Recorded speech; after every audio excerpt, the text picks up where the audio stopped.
Okay guys, so another third item for today. Syempre, eto na, no? Ayan, ito yung plastic pa rin siya. Ayan. So hindi siya bubble wrap, pero yung laman sa loob, ayan, mukhang naka-bubble wrap siya. So may label din, ano? Okay naman, check na natin. Okay, so ayan, plastic nga talaga siya, no? Secure na secure talaga siya. Oh. Ayan. Isa pa. Okay. Ito.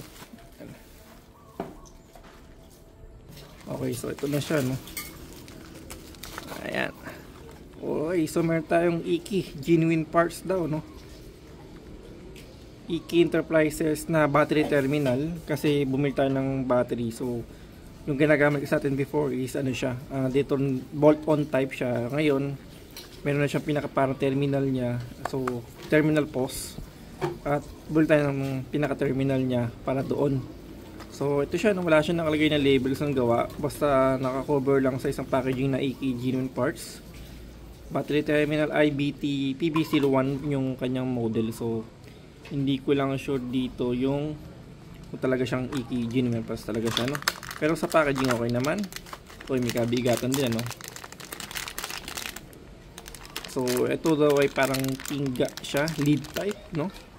Kita naman yung kanyang bolts, hopefully pure na stainless siya, pero wala siya nakalagay, no?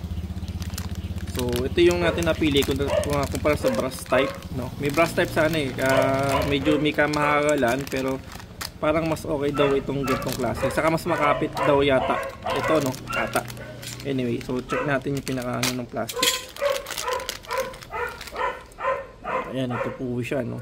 So hindi ko lang sure kung stainless, usually stainless may 3 o 4 na nakalagay. Kita-kita mo talaga yung ng pagkatingga niya, no? So may positive siya, yun. So di malilito, pero ayaw ko lang kung anong magiging ano. Pero anyway, at least nakalagay siya, no? May label. So ito negative.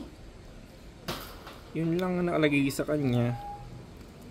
Pero ano, no, ang galing, no? Pag ganda na pagkakalusaw dito, no? Pagkakagawa sa kanya, may kabigatan naman, no? So makita naman talaga natin, tanggalin yung tornilyo. Kung may bibigat pa siya. Ay, tanggalin yung tornilyo niya, parang ano lang. Okay. So totally guys, mas mabigat talaga siya, yung pinaka battery terminal post natin. So ito yung gagamitin natin sa ating dating na battery. So usually talaga ang ano daw is pure copper ang ano. Kaya lang masyadong kung talagang pure copper nga bebeda sa mga ganun, ano. So ito na napili natin. So yung ganito naman is highly conduct na naman siya, no. So conductor siya mo. Okay naman in a way na ano ng kuryente. Pwede na rin, saka yun nga sabi nila mas makapit yata daw to pag ganitong klaseng lead sa mga battery post terminal. Okay, so yun lang for now. Okay naman siya guys para sa akin. Sa presyo, mura dito sa ating binilan. Ayan, tingnan ko guys yung quality niya. Ganun siya, no. So di ko lang po to sure kung talagang stainless talaga siya. Ayan. Ito pa isa. Tapos yun nga guys, may kabigatan talaga siya. Nabigat talaga siya. So yun, thank you for watching po, no.